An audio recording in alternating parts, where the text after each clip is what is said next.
was an unplanned variable. From the moment he landed in Emerald Vale, his actions altered the course of history. The events on Tartarus brought about the end of the board's authority. But the board's mistakes would haunt the colony for decades to come. The damage they left behind would require the work of a generation to repair. Dr. Phineas Wells began reviving a handful of the Hope's colonists: engineers, scientists, technicians, and intellectuals. They were among the brightest minds the Earth had ever sent out into the stars. The Hope scientists and engineers woke up in a colony descending headlong into total collapse. With no way to return to Earth, they had no choice but to band together and devote themselves to the cause of saving Halcyon. The people of Halcyon were nothing if not hardy. In the absence of the board's authority, many of the colony's settlements banded together with a single purpose in mind: survival. Life was especially hard in the years to come. Some towns dissolved by attrition and starvation, but most of them found a way to carry on. In the years to come, Halcyon was forced to reckon with its newfound freedom. The board was gone, and for better or worse, the colony was responsible for its own destiny.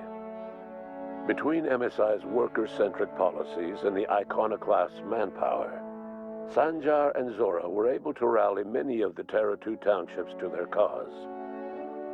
MSI's workforce swelled, and the iconoclasts enjoyed a significant surge in their ranks.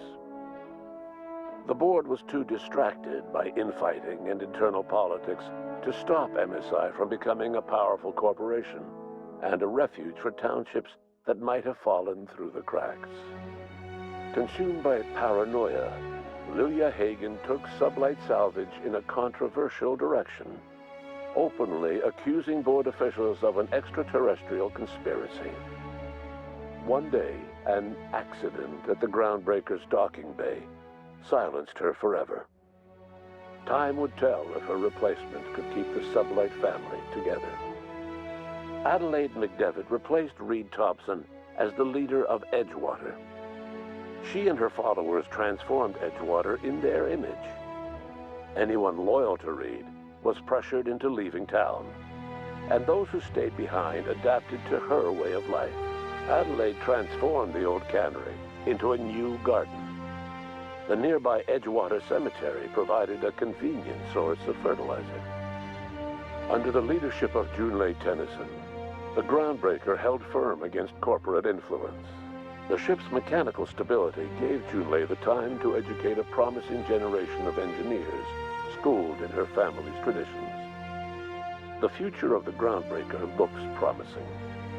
The rediscovery of the Hope and the abandonment of the lifetime employment program forced Byzantium to come to terms with some uncomfortable realities about the state of Halcyon. While Byzantines were reluctant to surrender the luxuries they'd grown accustomed to, the board's diminished authority gave them little choice in the matter. Nearly everyone had to learn to make do with less. Some even had to get jobs.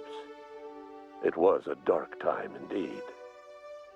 Your influence shifted Ellie's perspective. She finally admitted, albeit grudgingly, that she just might need other people. Sometimes.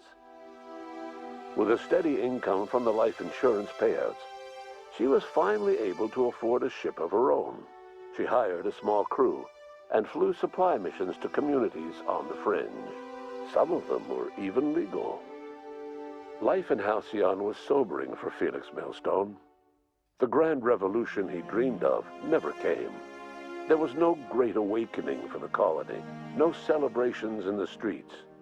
There was only the hard, desperate work of trying to repair a broken colony. Felix never had a head for numbers, but if there was labor to be done, he was there to help. Eventually, Felix realized that the work of a revolution was done with two hands. As much as he enjoyed his adventures aboard the Unreliable, the vicar, known as Max, eventually decided that it was time to move on, to live out the life he had sought so long to create. He knew there were many in the colony who carried burdens much worse than the ones he had struggled with, and he devoted himself to easing their suffering wherever he could. He only ever took up arms again to defend the defenseless. Unshackled from a lifetime of striving and fighting the universe and himself, Vicar Maximilian de Soto was finally at peace. Once the matter with the Hope colonists was resolved, Junlei bashfully asked Parvati if she'd like to join her permanently on the Groundbreaker, and Parvati enthusiastically, if somewhat awkwardly, agreed. The stories of her adventures spread across the colony, and Parvati soon found herself the center of attention. Having served as the engineer of a renowned spacecraft, tramp freighters and wildcat miners sought her out by name, and in no time, she was a fixture in the Groundbreaker's mechanical ecosystem. She and Junlei were never far apart. Nyoka returned to Monarch to take another crack at making a permanent life for herself. She formed the Charon Group, a mercenary outfit of ragtag survivalists and wilderness experts. Anyone in need of a guide, or just looking to throw back a beer and swap stories, could find her camping on the trail or clearing an infestation. The SAM unit that accompanied you spread awareness of the product line's superior sanitation and maintenance capabilities across what was left of the colony. This led to a boost in SAM unit sales. Did you know that SAM units are the longest-lasting, toughest-acting cleaning solution in Halcyon? Minister Clark was released from house arrest, and his contact with you gave him a sense of renewed purpose and vigor. Once it became clear that no help would be coming from Earth, he threw his considerable efforts and talents into helping Halcyon manage the crisis before it. As for Dr. Phineas Wells, he spent his remaining years in his orbital lab.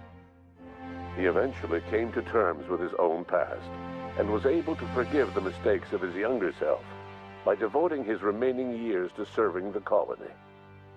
Dr. Wells was able to revive many more scientists and engineers than he first expected, thanks to the additional batch of chemicals you stole from the ministry.